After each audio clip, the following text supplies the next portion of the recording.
The Magic Kingdom is the theme parks of theme parks. This is the main park in the Walt Disney World Resort, known for its charm and crazy theming. After 6 long years, I finally got the chance to revisit this park back on the 1st of May, and now I have finally ridden all of the roller coasters, and I'm going to rank all of them up from worst to best. So let's jump right in by heading over to the Storybook Circus area of the park for the smallest roller coaster, Barnstormer. This easily takes last place. Sure that for the little ones that it's really scary, but I remember riding this when I was like 10, and I felt disappointed after riding because it was so short, and nowadays as a teenager, I didn't even know the ride existed when I revisited. But based on that one ride when I was little, the valley at the first drop pulled decent forces, and it ran mildly smooth. The theming is really cute though, especially with the goofy cutout on a billboard. And fun fact, this was my 3rd ever roller coaster. So overall, it's not that special, but if you're little, it's super fun. So at number 5, let's hop over to Fantasyland for Seven Dwarfs Mine Train. Seven Dwarfs is a pretty good mine train, it's just the wait times that can get nasty. If you go to Magic Kingdom on a normal day, expect this ride to hover around the hour mark because it's so popular, so you could rope drop it if you want. A cool thing about it is that the cars can swing from left to right, kind of like a suspended coaster like the Bat at Kings Island. So if you move your body around, you can make the vehicles rock side to side, which is really cool Imagineering. But the theming is really good and the forces are solid too for a family ride. If I had to give a critique, it is pretty short, so a little extra length could have helped, but it's a blast for the little ones. For advice for any kids watching this, sure that the ride looks big and scary, but when you're on the ride, you're having the time of your life. And I was like that too. I was pretty nervous before hopping on, and then I just bit the bullet and got on, and that's so much fun. And it's also tradition for the song that plays during the dark ride sections to get stuck in your head with the dwarfs saying hi ho. Sticking with mine trains, the next roller coaster opened up from a refurbishment not too long ago, which is Big Thunder Mountain Railroad. Come on, everybody loves Big Thunder Mountain, except for the people that get a kink in their necks because of the transitions, which I do get. And I remember when I first visited Magic Kingdom, I wasn't really in the mood to ride this, but due to peer pressure, I got on and it was definitely better than Seven Dwarfs, but there were some transitions I wasn't prepared for that had me sliding around. But anyway, I love the canyon rockwork that you whiz past, and you can't forget about the go on the second drop. I definitely need to get multiple rides on this next time I go because my memory is starting to get blurry. And just like that, we are in the top 3, and these are all in the same land with Tomorrowland. So at number 3 is a fan favorite for Disney. Oh my gosh, that's a tongue twister. Fan favorite for Disney lovers. So at number 3 is a fan favorite for Disney lovers, and that is the Alpha side of Space Mountain.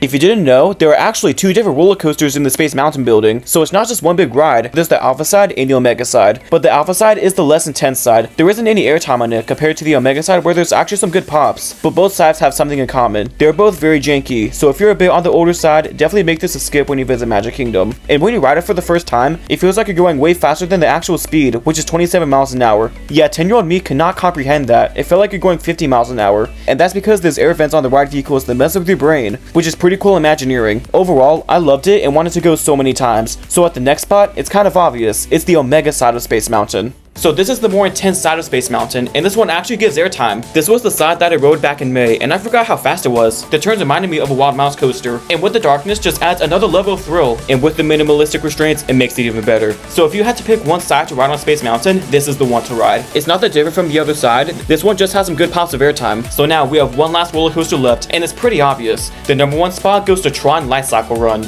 This is the obvious winner for Magic Kingdom. This is their newest roller coaster opening back in 2023, and it's pretty good. It's no Guardians, but I will say it does have a punchier launch than Guardians. The thematics inside the huge show building was well done with the huge mirrors, but here's the thing, Cosmic Rewind did it better. And of course for a new age Vekoma, it's pretty smooth. But what kind of stinks is that when I rode it, we waited like 15 minutes for it, which is actually not that bad. So when it was our time to ride, we were pretty worn out because we did some other stuff before riding Tron. So when I contoured myself into that motorbike position, the area right underneath my left hip started to tighten up and slightly cramp during the ride experience, so it felt like a thorn in my side, so that wasn't great. But besides that, Tron is pretty good, and I forgot to mention we rode in the back rail as well. And I wish I rode this first instead of Guardians, so I think Guardians kind of ruined Tron for me. I could go on and on about Cosmic Rewind, but that's for another time. So overall, to conclude things, Tron is a great ride. It's such a vibing night, but I definitely need to ride it again without an unnecessary pain in my leg. So that is how I would rank all of Magic Kingdom's roller coasters from worst to best. If you enjoyed this video, make sure to give it a big thumbs up. We are on the road to 1,000 subscribers before the end of the year, and it's really appreciated if you take the time to support us. If you want daily content, go ahead and check out our shorts with daily roller coasters, where I talk about a different roller coaster every single day. And like always, make sure to keep that adrenaline pumping, and thanks for watching.